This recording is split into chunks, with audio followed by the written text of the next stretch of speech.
The Legend of Zelda: The Minishcap. Well, I finally played it, and here are my thoughts. Yeah, it's a pretty good game. Its difficulty is actually very impressive, especially for a Game Boy, well, in this case, a Game Boy Advance game. There are a lot of really tough bosses. I gotta say, the flying boss and the final boss are among the hardest bosses that I've had to face in a Zelda game in quite some time. Simply for trying to not just figure out how to kill them, but killing them in general was difficult because of having to charge up your sword or the way you have to kill them. The big problem with the Minishcap is the kinstones. These things are annoying. They're everywhere, and in order to advance the game, there's certain ones you must collect, but you don't have to collect the other ones. If you do, they help you out in various different ways, and in fact unlock the better weapons later on.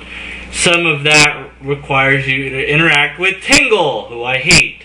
So the kinstones are really just there, I think, for replayability value, and if you're trying to get everything or make the game a little bit easier to beat, because the final boss is pretty difficult. So I really almost felt that this game should be called Legend of Zelda: The Kinstone Cap, because it's like the Minishcap, although it does help you and it is necessary. I mean, you use those kinstones like so many more times than you use the Minishcap.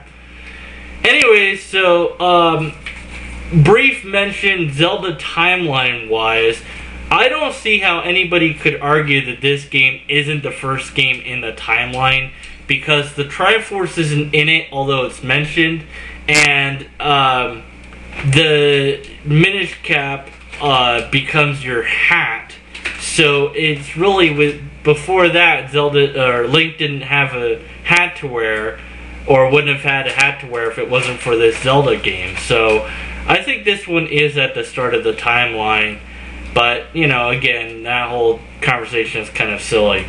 Out of all the Zelda games, I'd say that this one is fairly difficult. There wasn't a lot of hints as to what to do, but once you figured out what to do, the dungeons went by fairly fast, very linear. You must collect, as far as I can tell, you pretty much must collect everything in order to pass the game.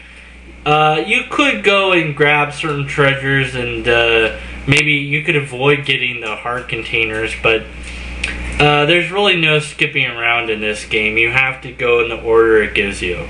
So, again, that's okay, but I really wish they wouldn't do that. So, it's a pretty decent Zelda game. Check it out.